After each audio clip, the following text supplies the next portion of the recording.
We were just these two fat kids, and we were like, let's start a production company called Fat Cam Films one day. YouTube started becoming a thing. I started doing the math, basically, and it's like I could perform for 50 drunk people in Philly, or I could do a video that gets like 3,000 views, 5,000 views. So we just started our YouTube channel, Fat Cam, and then by the time we were 17, we got a development deal with Disney Channel. Me and Megan Trainor had a little fling, and then she ended things with me and like immediately met the kid from Spy Kids, and the rest was history. I'm single, ready to mingle, and looking for my Jewish queen. 30, flirty, and thriving. 30, flirty, and thriving. Wrote and directed our first feature at 22. This big teen comedy called How to Get Girls. Like literally all of the R-rated stuff that couldn't go in the Disney pilot, we put into this movie.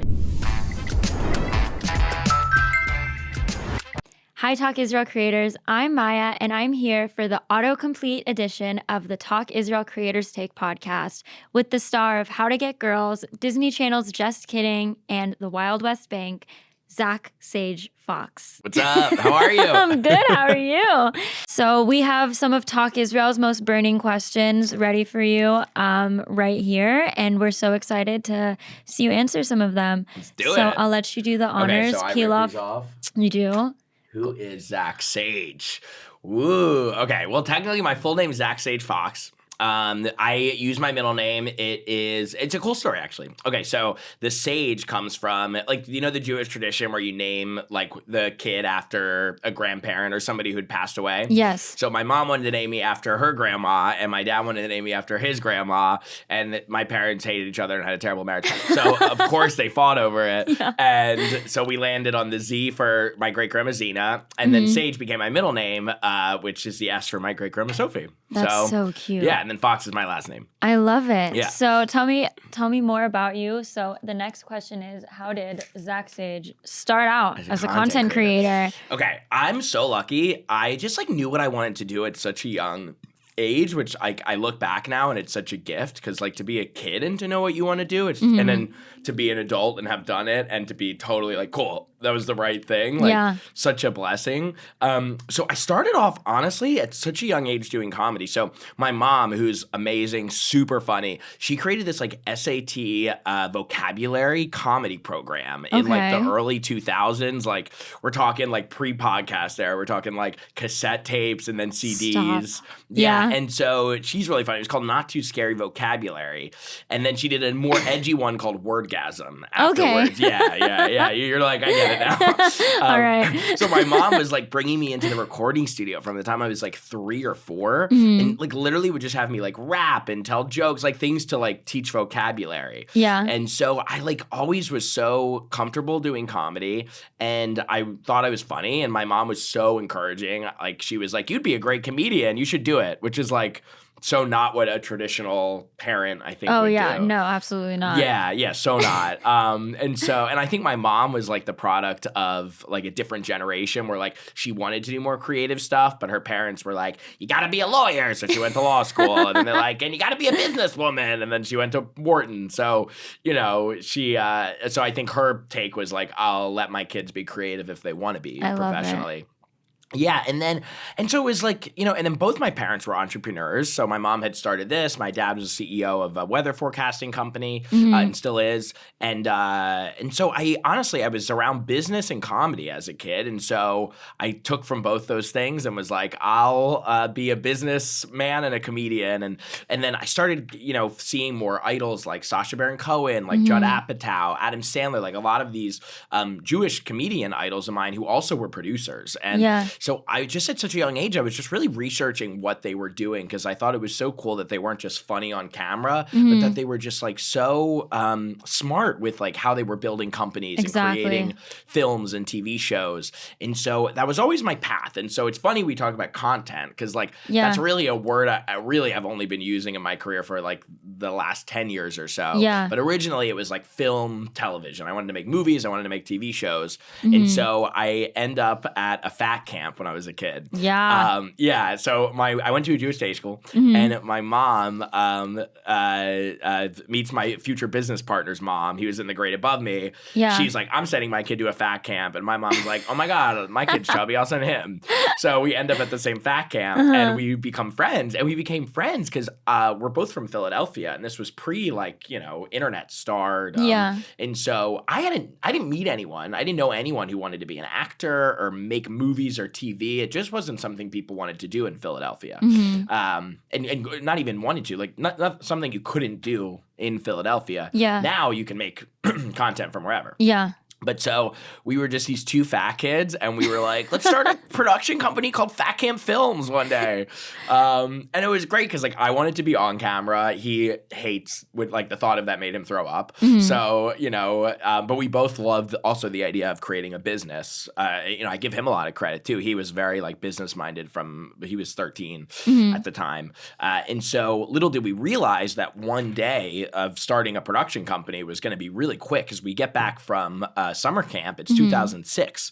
And so YouTube starts becoming a thing right at that exact moment. So I started doing stand-up in middle school. And then I honestly, I loved it. But quickly, it's just like YouTube started becoming a thing. I start doing the math basically. And it's like, all right, I could perform for 50 drunk people in Philly, or I could do a video that gets like 3,000 views, 5,000 views. They weren't crazy, but back then that felt that's like a lot. an insane amount in 2008 when we start. Like, you couldn't wrap your head around that 5,000 people would watch something you made in Philadelphia. Yeah. Really hard to wrap your head around. So, so we just started our YouTube channel, Fat Camp. And then by the time we were 17, we got a development deal with Disney Channel. Oh my gosh. Yeah. So we were like, this whole dream just started becoming a reality really, really quick. Mm-hmm. I think I was so cocky that something like that was going to happen that it just did. Yeah. Yeah. I really was confident that I was going to pull a rabbit out of my hat. Yeah. And so I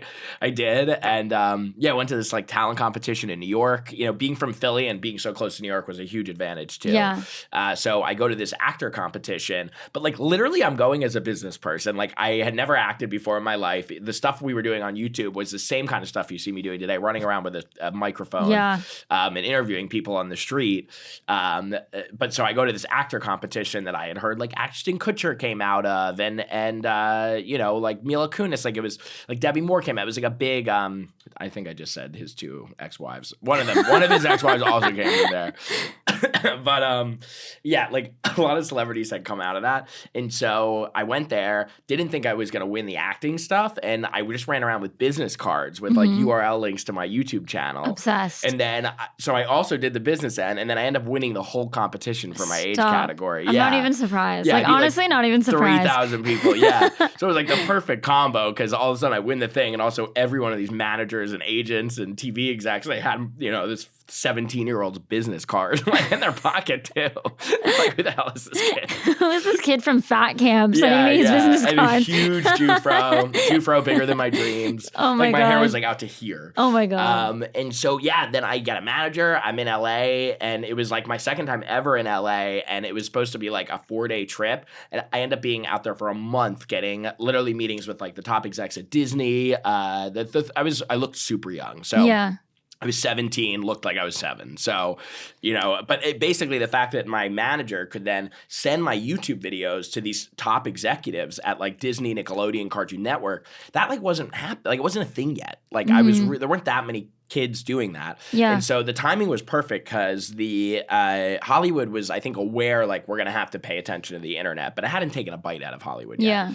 And so we get this development deal. By the time the show is really in motion, I'm 18, 19. And so I got to be an executive producer on the show. My business partner at that point was a year older than me, and I convinced him to drop out of college. Oh, awesome. Yeah. Honestly, it was a great idea. Honestly, yeah. And then we do the Disney show. They gave me a prank show that lasted a couple years. We were producers on it. They gave us a pilot for a sitcom that we shot the whole thing. Didn't end up getting picked up, but we literally took every edgy thing that we couldn't put in the pilot, wrote it into a movie, and then made the movie after the Disney thing 2 years later when I went to UPenn, which was ironic because I literally had like convinced my business partner to drop out of college. And then you went to college. And then we do the Disney thing, and I'm like, dude, I got into Penn, I'm going. And he was like, what? You convinced me to drop out of college, asshole? Like, what?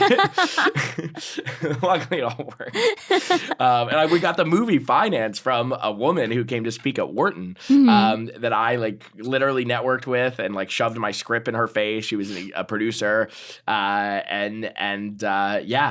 wrote and directed our first feature at 22. Got a bunch of celebrities in it. This big teen comedy called How to Get Girls. Like literally all of the R-rated stuff that couldn't go in the Disney pilot, we put into this movie. Yeah. And we wrote it, directed it. I starred in it, had a big cast. And so from there, then our company really started getting attention because we were like these kind of wonder kids that had a company. Also, too, we were like in Philly/New York then. So I think, you were asking me off camera, like, why not LA? Honestly, I think leaving LA was probably the best thing that ever happened to us. It allowed us to stand out more. You know, there's just like less like production companies in New York, but there's still a ton. Yeah. There's just less. Yeah. So it allowed us to sort of become this like wonder kid production company. We were very multimedia focused. We were willing to take opportunities that traditional production companies wouldn't take. So when branded content started becoming a thing, that's really, it took 20 minutes to get there. But that's when, honestly, I really heard content for the first time was when brands were coming to our company being like, hey, would you want to do branded content for us?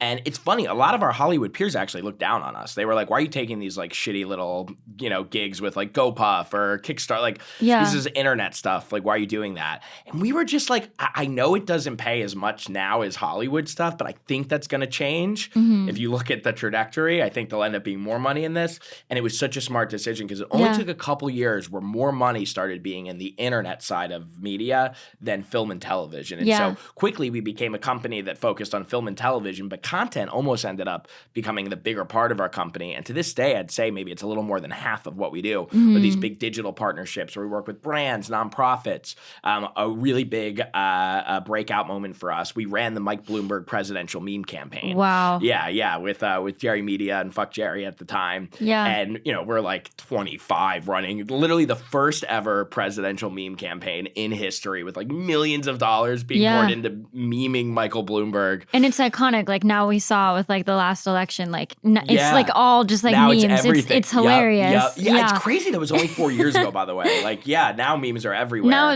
it's like, it was, on TikTok, it was like hilarious. I loved it. But also that was our first big opportunity working with a nonprofit too. Yeah. And I think that was a light bulb for us that honestly led us to a lot of what we've done this last year, which was opening our production company doors to nonprofits. I'm not sure if we would have thought of that 5 years ago, but when October 7th happened, we knew there was a way to make a difference right away. And it was just to partner up with these organizations on the media side. Yeah. So that's really it. And then, just all, around the same time, TikTok comes out. I get about 1 million plus followers on TikTok. So in addition to film and television, now I'm also able to do a lot of work outside of film and television, just being a host on the internet too. Yeah. So it honestly, I think flourished our career as content became so much more accessible. It meant we could be really creative and honestly just sort of beat out the bigger sharks in our field. Like a lot of the companies that we have friends at who were like, you guys are crazy for touching this digital stuff. Most of them don't even exist anymore. Like they all folded in the last few years and we're thriving. So I think ultimately content ended up being what took our company to the next level. And I'm super glad we didn't shy away from it. Yeah, I love it. Yeah. That's amazing. Yeah. Incredible. Okay. And then we had another question, just, wanted to see, can Zach Sage do impressions? Okay, so I do a really good Kermit the Frog. Like, I actually think it's probably one of my best impressions. And, the thing is, it's not easy being a Jew. It's really not, because it's like, first of all, Miss Piggy, she's not kosher. And, I love kissing her. But I feel really guilty about it at the end of the day. I can do Kermit. What are some other... You probably saw my Dr. Evil. Hold on. Dr. Evil was I have to iconic. sit into that one for a second. Okay, so here's the deal. You must have to do it like trim for a minute. Okay, all right, people. All right, can everybody shut the fuck up? Okay, I don't know why. You must have to like yell at people a little bit, just sort of get into it. But I can do a pretty good Dr. Evil, I would say. It's like definitely one of my better impressions. Probably that's the two I'm working with right now. The two that you're working with. I can do a pretty good Bibi Netanyahu also. You talk really deep into your voice. No. Here's the thing. Am I happy about Donald Trump? Of course I'm happy. Iconic. No, we love Zach Sage impression. The Kermit the Frog impression is pretty spot on. Yeah, thank you very much. Very huge fan. Thank you. It's the most useless impression ever too. It's like, what am I gonna get on SNL with like Kermit? No, dude, that's what we need at SNL right now. We need Kermit the Frog. We need him. I mean, that like they had Jim Henson like tried to have him But on I also SNL. do a pretty good Trump. Wait, I need to get even more into that, but I'm working on it. That one was good. He's gonna love that one. Thank you. That's great. Team Thank you. Trump is gonna get on that. Yeah. So we did a little deep dive into your past. I know you mentioned Disney for a second. Yeah. But we found this photo of you. And my giant Jufro. of you with your Jufro. My giant Jufro. So tell us about this. Tell us about what we found. Okay, so this is from my prank show. Just kidding. 6 p.m. on Disney XD. It was a lot of fun. It was a great time. Like I just did not have one of these traditional Disney experiences where you hear about like the Dan Schneider story. I actually had a meeting with Dan Schneider once. Oh. I did during that month I was telling you about him. Yeah. He never made any moves on me. Oh. I know, like, was I not cute? Anyway, I was too old for him. I was almost 18. I was 17 on my way. Way too old. Way too old. But yeah, it was super fun. I was like, they let me write everything. I don't remember which prank this was from. You look really perplexed. Like you look like something really like I don't intense actually has have happened to you. glasses, so that had to be some scientist. It's giving mad scientist. I don't remember, but all the pranks were so silly. This was in Montreal. We actually shot the whole series in Montreal, Canada, which was really fun too, because like it was legal to drink at 18. So really, the first time I'd ever gone to a bar was on set of my Disney show, which is like super ironic and hilarious. But like I would go out with the crew and the producers afterwards and get plastered. Yeah. And the funniest part is you like look like you're like 12, 13. I look so young. You look like a small child. Like Yeah, I was 18. Yeah. I was 18, 19. I might have been 19, something like that. Yeah. This is a 19-year-old boy. Everyone. Yeah, I always just looked kidding. I always looked about 8 years younger than like a lot of people today think I'm in college. Oh yeah, I get that all the time. 100%. 100%. I thought you were like a solid 22 years old. Oh my god, yeah. People, I'm 30. Yeah, I'm a 30-year-old man. I know. I don't believe you. Yeah, I know. I have no chest hair yet. We'll see. The puberty fairy comes when he comes. But yeah, this was in Montreal, Canada. So the prank show was it's a really famous show called Just for Laughs in Canada, and Disney like acquired it and then turned it into a kid program. For Disney, but it's one of the only things that's not on Disney Plus. It's it was weird. We really had to like dig. Yeah. Like, you can see trailers. You can see all the articles about. I have episodes like on my hard drive and everything. Yeah, and you can see trailers and stuff for it. But the full episodes, I think, because of the Canadian element of it, Canadians didn't. They felt. I wonder if skewed. they have it. If you live in Canada and you have some platform with this on it, DM me. Please bring us Just Kidding. We need Just Kidding. We need it back. But yeah, I mean, we found this. You wanted to like get your 2 cents on it. So now we're gonna dive in a little bit deeper. If you want to do the honest, go for it. Let's see. What's Zach Sage? Favorite piece of content he's ever created? Ooh, oh my God, I've done so many good ones. Oh God, I love my work. Let's see. I mean, my movie was obviously incredible. Would you count that as content? I think we'll count that. Okay, definitely. I mean, that was the most fun experience of my entire life. Making a movie sounds like a dream come true. Yeah. It was insane. I was in college. It was this. we were on set shooting this thing the summer before my senior year at UPenn. Yeah.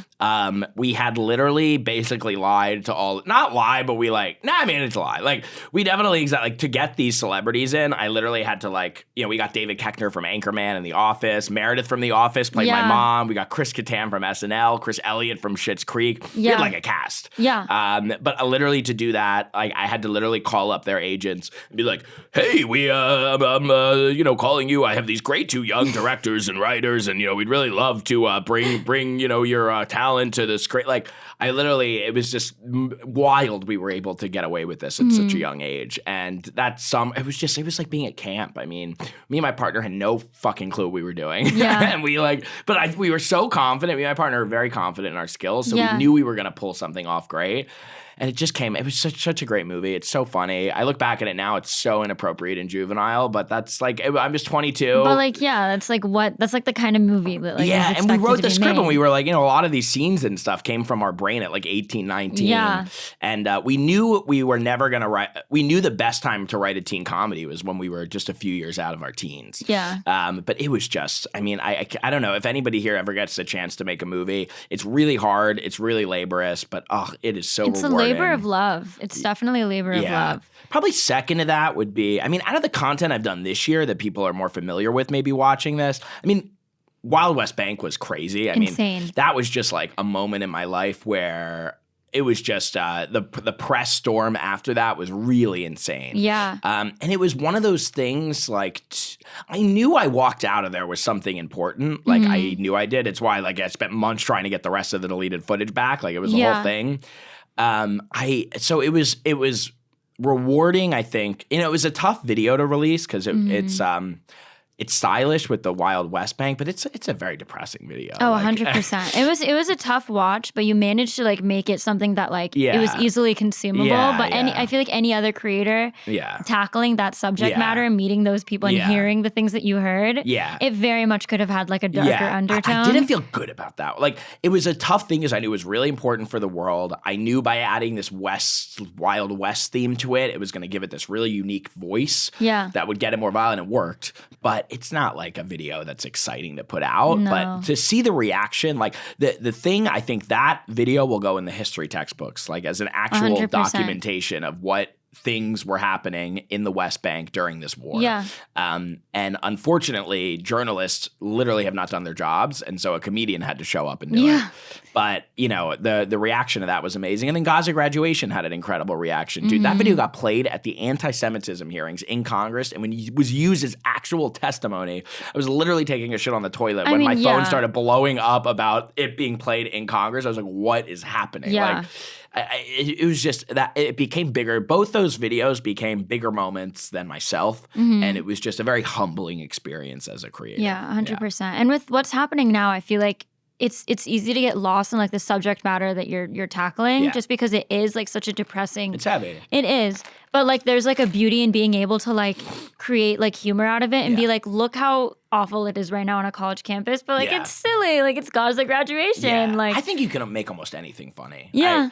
I'm sure like you could point out something and I would be like, well, you're right, Holocaust is tough. But like, you know what I mean? Like, but you can't look, you're laughing. I said it in a funny tone. Oh like, yeah, look, 100%. The Holocaust is not funny for our audience. That's No, not- but you can make anything funny. You really can. And I think it's one of the strengths of Jewish humor and Jewish identity. It's that we take pain and we turn it into purpose. Yeah. And I think humor is a great way to do it. And I always say if we're laughing, we're living, and if we're living, they haven't won. Yeah. Have you seen that calendar, like in that one cafe? I think it's in New York, where it's like, what holiday are we celebrating? And there's 3 columns. Like, they tried to kill us. Yeah. We survived. We eat. And it's like, yes or no. We have, It's the funniest thing I've Somebody ever asked me the seen. other day, like, what's the best part of being Jewish? I was like, we have literally a holiday every day. Like, No, it's insane. we've just been around for so long. It just keeps going. It It's just like- keeps going. I know, being Jewish is lit. It's I'm amazing. obsessed. No, it's actually the best. amazing. Do you guys know I'm Jewish? Can you guys see, by the way, this fire necklace combo with the American? Oh, cool. I just want to make sure it's visible. Please. We need to let's get a zoom in on I that. thought this was good. No, I'm like I woke up this morning, like I have 3 hours of sleep, but I was like, I think this. No, I think this is think this perfect. slaps. This is exactly what we needed. Okay, next question that we have is, has Zach Sage encountered any challenges as a content creator?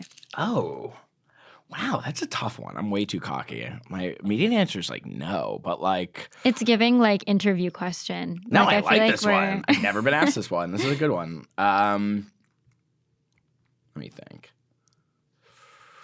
Well, obviously, you know, I almost died in the West Bank. I would say that's a pretty big that's a challenge. I mean, but like I'm trying to think of one that's more general. Like yeah, I mean, okay, I'll say this is a challenge. It's a little more behind the scenes, but I would say one of the no, this fits the question because you said content creator. I think one of the challenges is that when you have a video that gets a lot of hits or multiple videos that gets a lot of hits, your bar goes up and then it distorts the next stuff. So 100%. like, you know, when I did Gaza Graduation, that video probably got 50 million views across the internet, and then your next video gets like 5 million views and you're like, damn. Yeah. You know what I mean? Like, Yeah. Yeah. And then my bar's still like, if I have a video that doesn't reach 1 million views, I'm like, oh, fuck. Like, Yeah. But like, it might have reached 500,000 people. Like, And then it's the same thing you were saying. Like you could do stand up in front of 50 drunk people, Yeah. or you could be making Yeah. a video for 300,000 people Totally. to see. It's like always hard yeah, to like. that's a genuine challenge I face Yeah. often. It's the views and the like knowing that not everything can go mega viral, because if everything goes viral, then nothing's viral. Yeah.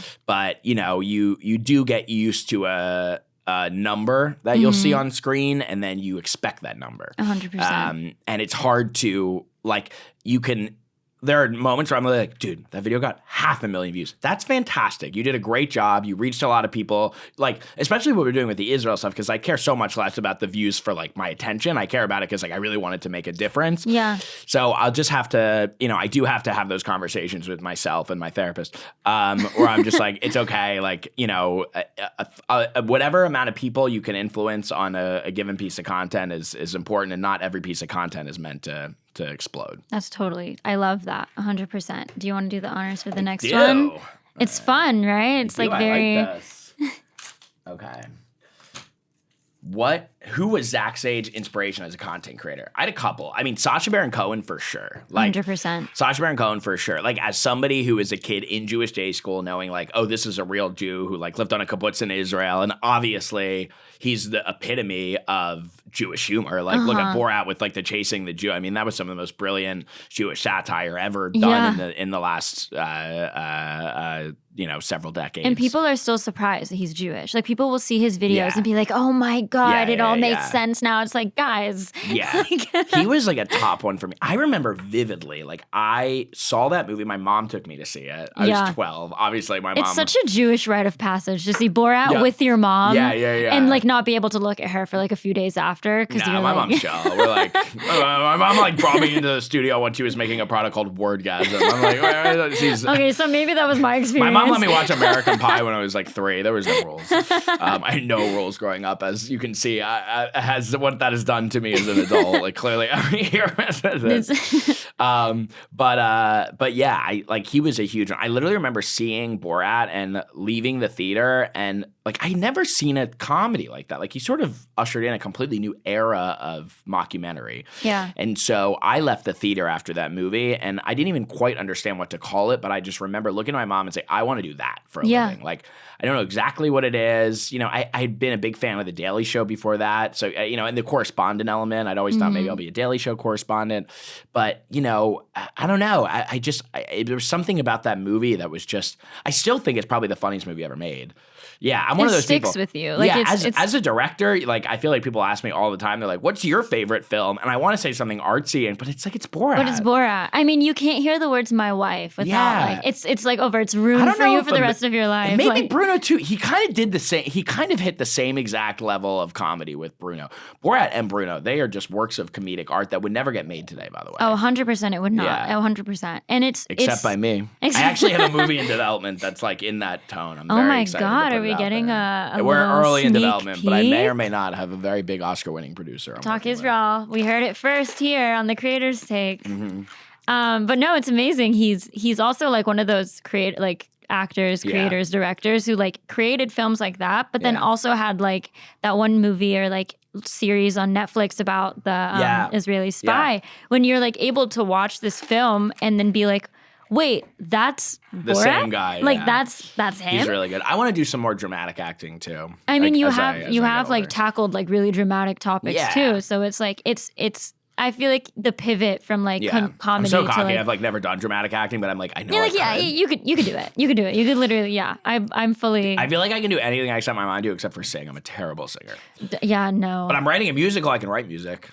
I can't sing it. I just can't sing it. I can't sing it. It's really bad. It's the same. No, really it's like bad. if the sun will come out tomorrow. That was beautiful. Thank you. We'll have you sing a little bit more for us at the end. I can't wait. The next thing is like, how does Zach Sage sing? No, literally, how does he handle negative hate comments on his content? That's a good question. I'm a pretty happy guy in general. So it's hard to knock me down. I'm very good at taking care of my mental health. Like I had an eating disorder when I was super young. I had an eating disorder at 13 years old, and I went to rehab at 13 years old. So like full on inpatient rehab for 3 months. And so because of that, I was in therapy at a young age. I was in recovery at a young age. I recovered by the time I was about 14 and a half or so. I was fully recovered. And so because of that, I've just been so on top of my mental health, always in therapy, always trying to make sure that I'm sound, not always hitting the bar completely, but I just have a good foundation enough to handle it. But I'm lucky. I don't get that many hateful DMs, which I'm always shocked by. I don't know why, because I have other friends that are content creators who get tons and tons of death threats. I mean, I don't get that many. I don't know why. I'm not sure. I feel like God's looking after me, or I don't know. Or my God's a content's fan. so good they don't even know what to say to me. There it is. No, it's hard to go through things at such a young age like that. But then being able to like take the tools that you learn from like those tough experiences and like put them forward into becoming the person you are is definitely something that like it has its pros and cons. Yeah, comments don't upset me. If someone says something bad about me who's never met me, it doesn't affect me. If I've met someone and they have something bad to say about me, it really, then it upsets me. Oh, 100%. That actually does. Because I just like, I know I'm a good person, and then I feel like they misunderstood me somehow. Versus a comment, I'm like, oh, who the fuck Whatever, is you don't this? even know who I am. I don't Like, even know who I what do you am. mean? Yeah. But no, that totally makes sense. So if there was like a situation where like someone that you've met that you've like known was like had like poor feedback about you or like who you are as a person, what do you do? Like, what would you tell someone in that situation who's just up and coming? Yeah. Who's going through the same kind I of don't thing? think you need to engage. I find it, I mean, I don't engage personally. I think that's healthy. Like, you know, I was with a group last night, and a bunch of people were like, yeah, I really go at it in the comments, or when someone sends me, I'm like, that's not my thing. I'd rather go like prove my point in a piece of content than to go like pick a fight with someone online. It's just like, it's so unproductive to talk on a comment section. Like, it's so unproductive to talk at a comment section online. Anything not face to face is such an unproductive way to have dialogue, especially about stuff centered around, you know, the Middle East and peace. Oh, I mean, 100%. so I would just not engage with it. I really don't think. If someone really wants to tell you something and you really want to tell them, say, let's meet for coffee and talk. But when two people talk in person, one-on-one, it's so much harder to get angry face to face. Like, you know, it's so easy, to be like a keyboard warrior. Yeah, when you're looking in the eye, I'm so not that. I don't know if you are. I never ever engage in comments. There have been times where like it ends like on a positive note where the person realizes like, okay, like maybe this dialogue like ended up with like us agreeing, and then like 2 minutes later I'll say that the whole thread is gone. Really? Like they'll just delete the whole thing because they're like, oh no, like I got my, you know, so it's tough. You like put all your energy into being like, let's have this dialogue, but like eventually it kind of nothing comes to fruition.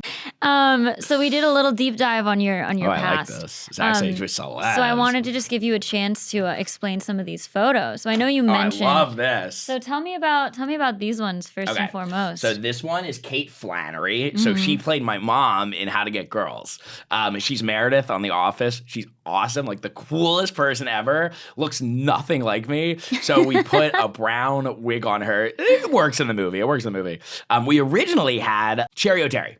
Gotcha. Right. We had her locked in to play my mom in the movie, and then she dropped out like 5 days before, and we were like, oh, great. And we were on set already. We were literally in the middle of shooting the thing. And our casting director we were just pitching ideas, and she was like, what about Kate Flannery? And I was like, I'm obsessed with her. She's she's the most Irish human being ever. I'm the most Jewish looking human being ever. I don't think anybody's going to believe it's my mom. And she's like, well, you could wear a wig. And I was like, why her? And she's like, well, I think we could sell her on Philly. She's from Philly. And so it's like, you know, we're going to pay her well. And then it's like a free trip home. And, you know, it's like 2 days of shooting.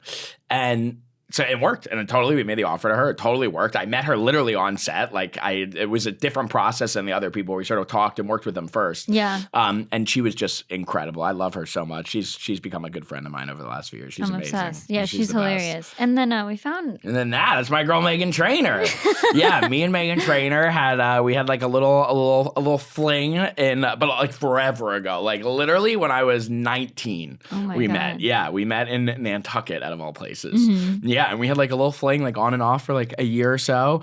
And then she ended things with me and like immediately met the kid from Spy Kids, and the rest was history. Wow. Yeah. And she's really happy. I just saw her for the first time in years on the red carpet at the Streamies last year. She looks so happy. Her career has just been amazing. She's amazing. I met her. I knew she played me a song when we first met. Not a song. She played me All About That Bass. This was a year before she even moved to Nashville. Yeah. I was on Disney when we met, and she was just a writer from Nantucket about to go follow her dreams as a writer. Yeah. And she played me that song, and I was just like, this is the most catchy song I've ever heard in my entire life. And I got back to LA, and I was like, I don't really have connections in the music industry, but I sent emails with like my manager and my agent at the time, be like, I don't know, do you guys have anyone you can send this to? This girl's going to be a superstar. And then little did I realize or I guess I did realize a year later, literally, I see All About That Bass on YouTube. Yeah. It had been out for like half a day. And I think at the time had 40,000 views. Mm-hmm. And I called her up and I was just like, girl, you are about to blow up. Within a few months, it became the second video to ever hit 1 billion views on YouTube. It was incredible. That was a cultural reset. That was Cultural definitely, reset. And so I guess you resetted the culture. Reset of the culture. You did No, it. I'm proud of her. She's incredible. It was really one of those things. I don't think I've ever had that visceral reaction of anybody that I've ever met where I just felt like they were going to make it. That's amazing. Yeah, she was so good at just and I'm so glad she made it on camera because when she first was starting her career moving out to Nashville, like when I first met her, she wasn't sure if she was going to be on camera. She was planning to write songs for other people. Yeah. I forget who. Was it J-Lo or Beyonce or something like that? And then I think that song she ended up pitching like through L.A. Reid and then they were just like, you're too good. You should be the person. And that song came out exactly the way she played it to me. Like they never even made changes to it once she got picked up by L.A. Reid. So she was just bound to be a star. Incredible. Yeah. If you want to peel off that paper real quick. Oh, this was fun. Okay. This is a good one. Megan brought me as her date. This was when I was 20 at this point, and she brought me to Jingle Ball. Mm-hmm. This must have been Jingle Ball 2014. I was at Penn, and she hit me up, and I was like, I'm in Philly for Jingle Ball. And she brought me, and we like hung out backstage. We like were taking shots with Sam Smith and Rita Ora. Yeah, it was awesome. It's incredible. This is a good picture. I love your face. You in can this tell one, how like too. they're all cool, and I'm just like, You're like, oh my God. yeah. No, but this was a favorite of mine. And Oh, then I love if you that want one. to You peel guys off really the very dug. That last must have one. been like early. That's Oh like yeah, top of I my was Instagram. scrolling. That was a really fun night. And then remember this that one, well. we found a little. Nice. This is my boy John Stamos. I love John. Okay, John's a good friend of mine. Mm-hmm. He's the only other person maybe with better hair than me. Honestly, no, I don't believe that. I think you have the best hair I've ever seen. I love John. Okay, so John I know really well now. He's a good buddy of mine. I met his wife at a film. How to Get Girls that won this like Portland Film Festival. It was like 2 days after I graduated UPenn. Mm-hmm. And I met Caitlin, his wife, who's like the most amazing, lovely human being ever. And we just hit it off and became friends. And she had a movie that she was in there. And I think John directed it and she starred. And it might have been a short. But I just met her and we totally hit it off. And then just over the years, I met John through her. And they're just the most lovely couple. They have the most lovely family. And yeah, they're great. John's awesome. And it's crazy. He was like, when I was a kid, I was so obsessed with Full House. Like I literally felt like him and the other dads were my dad. Yeah. So it's just such a cool relationship to have. He's the nicest guy. It's so Love cool. him. Yeah, awesome. So with all of these celebrities that you've met, and I think you've met so many more also, like And in that the was me past. interviewing him on a show I used to have on Snapchat. I used to have their #1 news show for a long time. Really? Yeah, I hosted it called The Scroll. It had its moment. I feel like Snapchat's a little I on feel the like DL, I but definitely like saw it once or twice. It was really big when Snapchat was like at its peak. Like, I was a Snapchat. I don't know what fiend. happened to it. It got It was a little, great. We used to make a lot of money on Snapchat. Like It used to be really big. lucrative for creators because you Yeah. couldn't just and not anybody could just post on there. You had to get a deal with Snapchat, Yeah. like a show deal. So we still have shows on Snapchat, but it's not what it used to It's be. not for sure. yeah, it's not the same. Yeah, not as many eyeballs. I also want to like just talk about the fit happening in that picture. Which like one, what's this? yeah, give me the cheetah print. Oh, I love big fluffy coats. Oh yeah. Like Very Winter. Macklemore. Winter's one of my favorites. Yeah, don't compare me to Macklemore. I'm like the Macklemore who likes shoes. But yeah, I love big fluffy coats. If you come see me anytime in New York from like December to March, you will see me in like a pimp jacket. Basically. No, I'm obsessed. I love it. I'm a with big this. thrifter, so like I thrift. I think this was one of my favorite coats. This was like $30, like outside. I think like an old lady. I thrifted that off of. I'm in, obsessed with it. No, I like yeah, saw in New this and York. I was like, I need to know more about Yeah, this yeah, fit. yeah.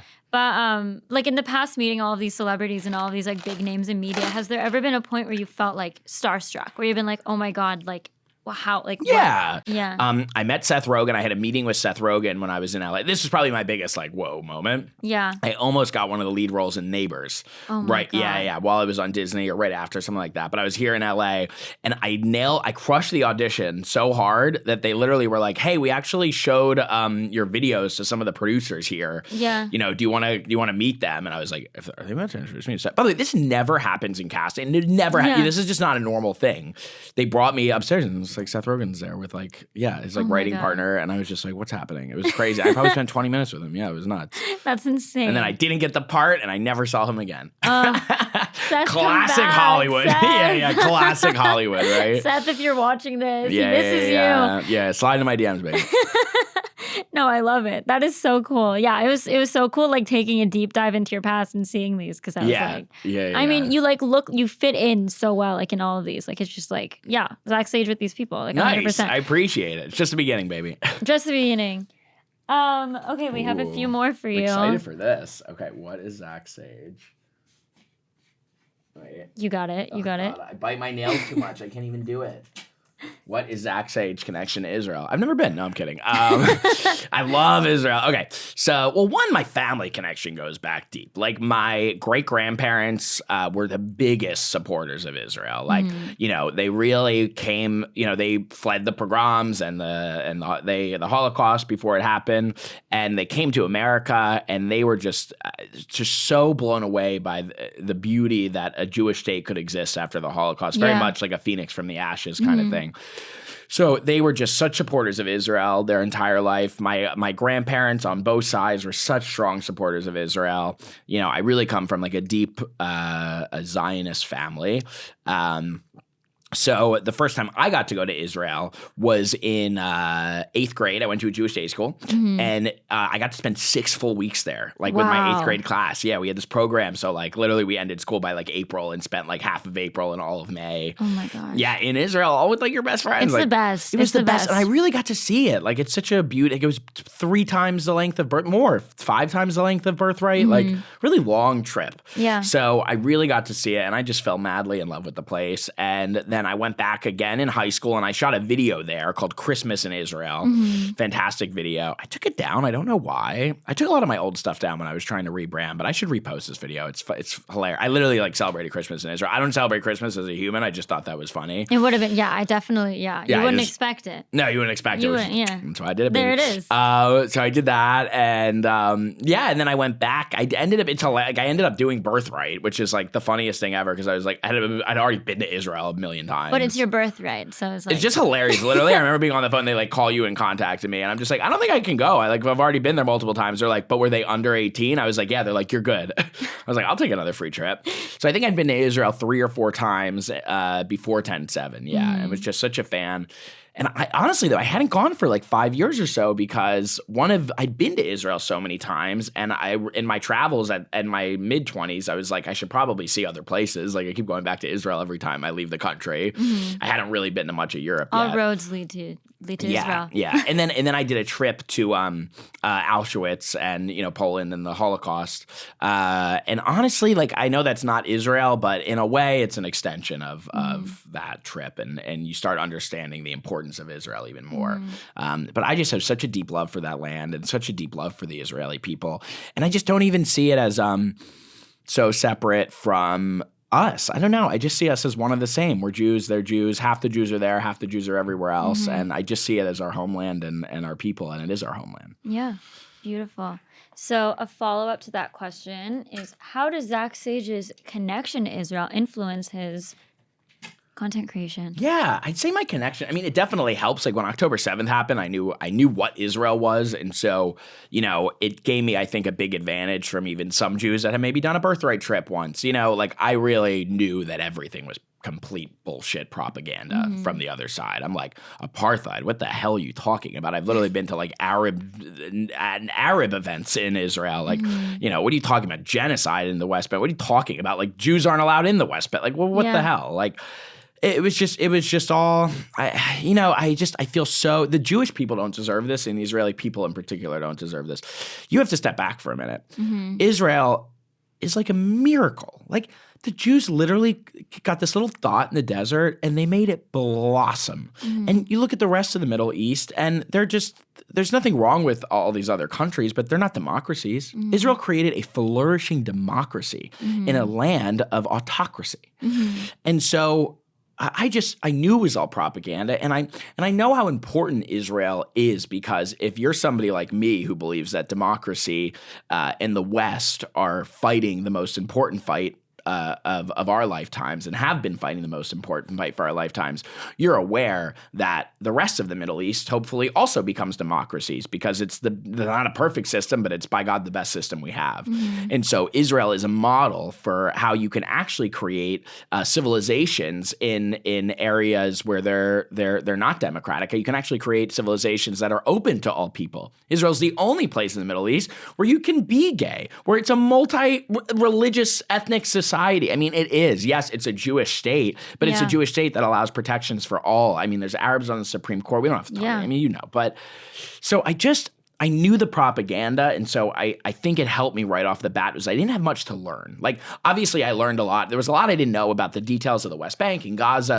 I read a lot of books after 10/7. I wanted to make sure I knew my shit. But I knew broadly what I was fighting for and that I was fighting for the right thing right away. And that definitely gave me a backbone to step up. Gotcha. And then final question for that is, how do you tackle sensitive subjects and issues while staying true to yourself on social media? Yeah, I think I come from a place of curiosity. I'm not an angry human being, as I think you can tell. I very rarely get angry in my personal life in general. You have to really piss me off. It's not easy. Yeah. You have to really do something to bother me. I don't really yell. I don't know if I've ever yelled in my life. I don't even think I'd sound normal yelling. Stop it! Yeah. And I came from my parents had a very bad marriage, and I love them both are the best, and I'm super close with both of them now. But there's a lot of tension, a lot of years of turmoil, and so I was always the kid screaming for peace in my house. And so I think, I look back and I think that ability actually gave me a perfect, I am being exactly myself, I think, in this situation, which is somebody that's trying to go, Mom, Dad, Jews, Muslims, it's the same kid in me that wants to create peace and wants to try to find a middle ground. And so I think that's allowed me to come in with a sense of curiosity rather than a point. I'm not trying to scream at people and get them to believe something. I'm trying to hear what they think, why they think it, and then see how they react when they're presented with different information and different facts that I believe to be true and that I think are true. And if that can change things. And so I think that's given me a unique ability where, as a lot of Jews are screaming into their cameras, by the way, and they're right to do that. Yeah. It's very frustrating to be a Jew right now. Yeah. But I just don't come in with that. And you can see it, I think, in the West Bank. I'm not mad at these people. I'm sad they're indoctrinated. I wish they could be happy with their own lives rather than hating other people's lives. I mean, they're calling themselves refugees from a place that's 15 minutes down the road, and their place is nicer than that. Yeah. It just doesn't make a lot of sense. And so I think that sort of peacekeeper part of myself, I think, has been how I've been able to sort of create a lot of constructive dialogue in this fight. And I think that's the thing about your content is that it's tough. Like we said at the beginning, it's a tough subject. It's difficult to listen to, but it's easily digestible. Like the second you enter the video, you don't even realize at the end of the day, wow, that was political, but it didn't feel like it. It felt like you're just interacting with people. You're just being Zach Sage talking to someone else. And then you finish watching it and you've learned something new, but it's not some people don't tune in to your page to see you talk at the screen and be like, oh my God, this is so bad. It's wow, who is Zach Sage going to talk to now?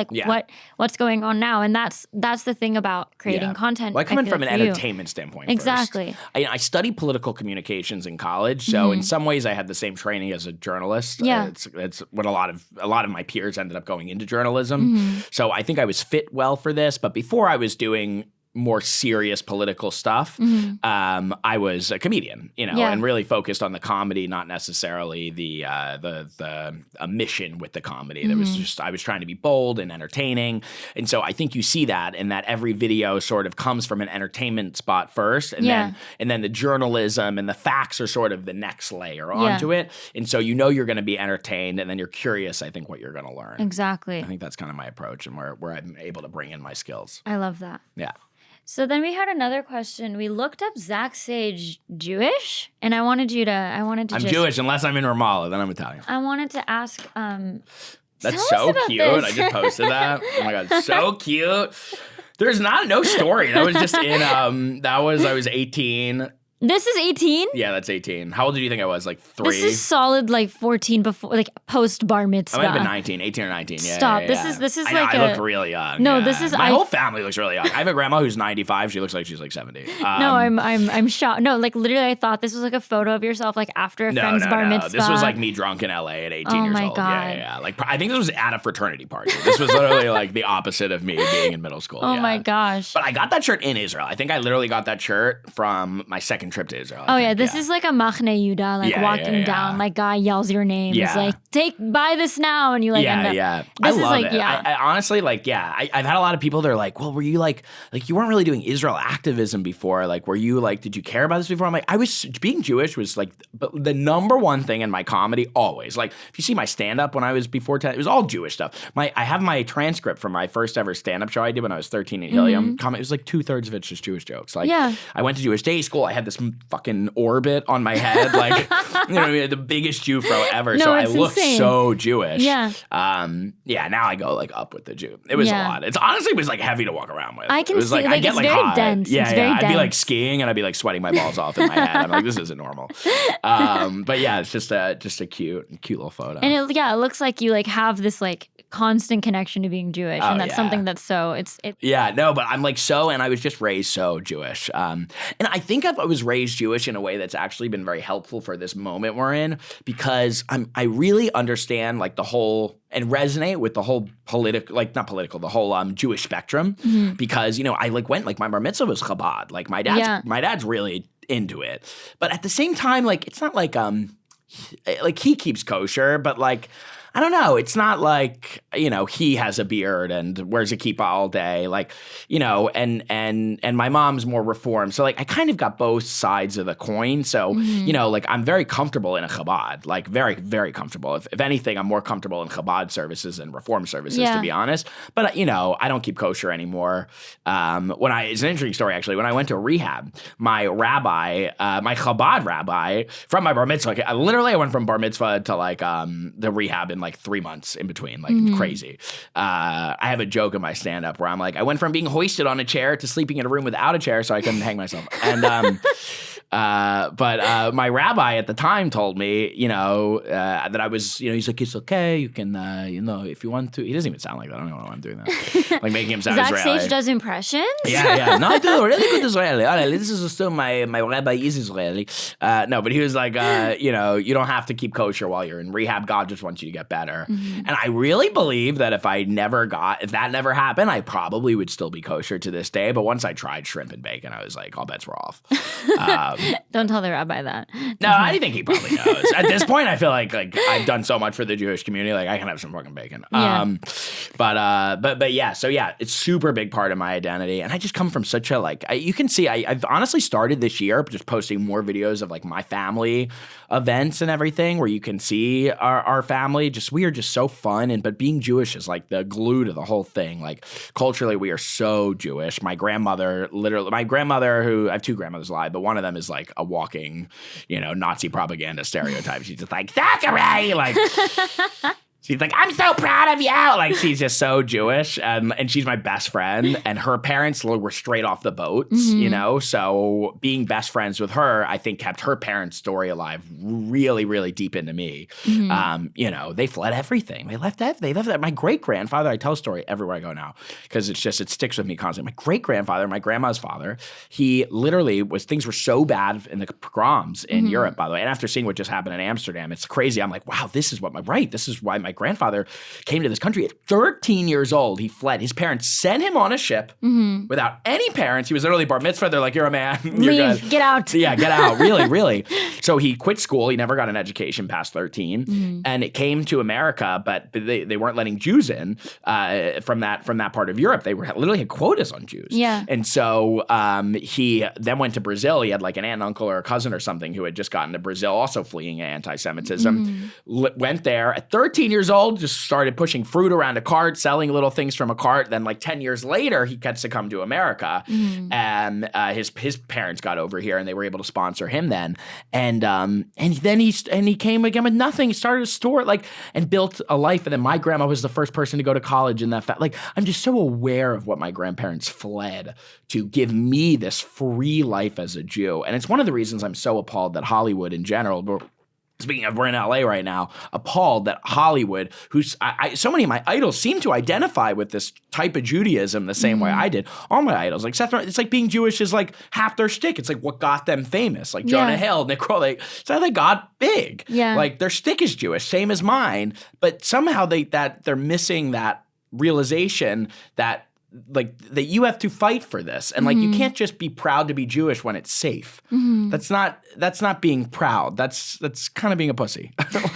Mind my language. But you know what I mean? Being a proud Jew is standing up for being a Jew when it's hard. And it's often hard. And when history calls upon you, when God calls upon you in these moments we found ourselves, and you got to pick up the phone. You know, I don't know why more haven't. It's beautiful. That's really beautiful. So we wanted to give you a chance to write in the search bar what you would want people to search up about you. Wait, but what's this last one? Oh, that's the last thing. But first search yourself up. Oh, what I would want people to search about me? Yeah. Okay. We'll play the Jeopardy music while he's doing this. We'll be do do do do do do do do.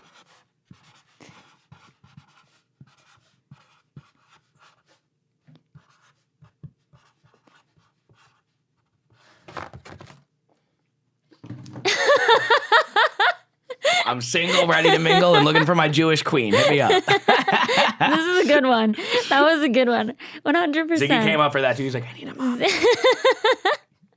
I feel like I'm 30. This is. I don't want to wait forever. What is it? 30, flirty, and thriving? 30, flirty, and thriving. Exactly. I'm not in a rush to settle down, but I'm at the age where I'm gonna be picky. I want to find a perfect Jewish princess. You're nice, but yeah. Yeah, I'm totally ready to find my person. Yeah. So if you guys are watching this, look this up because the answer is yes. Yes. And then the last thing is, do you have a message of hope for our audience? Yeah, I do. Actually, I really do. I'm a really positive person. Oh, thank you. You're kissing me. That's so cute. Well, one, dogs will always exist, even if anti-Semitism does. No, hey buddy, you want talking to the mic? Ziggy, do you have anything to say? Okay, no. Here's a message of hope. One, yes, it's tough to be Jewish. I try to tell people to zoom out for a minute. It's not the worst time to be Jewish. We have gone through a lot of persecution. We are not Jews with trembling knees anymore. We have power. We have influence. Not nearly enough of Hollywood and prominent people in other industries are using that power and influence, but we have it. We have had 75 years, especially in America, to make sure that we have the ability to speak up and the means to speak up. We are the most successful minority story on the planet. Okay, thank you. We're a story of a people who went through the biggest genocide in human history within this century that we were just in. And look how far we've come. Look how many Nobel Peace Prizes we've won. We're the most Nobel-winning Peace Prize race in history. We're the number one. And yet we've gone through more hardship than anyone. And so it's not the worst time ever to be a Jew. We're more united than ever globally, I would actually say, because of social media. So yes, social media right now is being used to put on the biggest propaganda campaign against the Jewish people in history, but it's also, I think, uniting us in a way that I've never seen in my lifetime. I have Jews reaching out to me from all around the world. Jews will be like, I'm in Sweden, I love you. Yeah. Should I do the rest in a Swedish accent? Is this even the good one? That was see, Zach Sage does impressions. Thank you very much. No, it's not the worst time ever to be a Jew. So that's one thing. Two, I recently shot a video with a Holocaust survivor, Sammy Steigman. He's an amazing guy, but I just shot a video with a Holocaust survivor where we go up to Gen Zers in the park who either fully were thinking the Holocaust might not have happened, were Holocaust deniers, or people who think that what's happening in Gaza is a genocide, even though clearly someone who went through the biggest genocide in human history can tell you it's nothing like it. And he is so positive and happy about the future.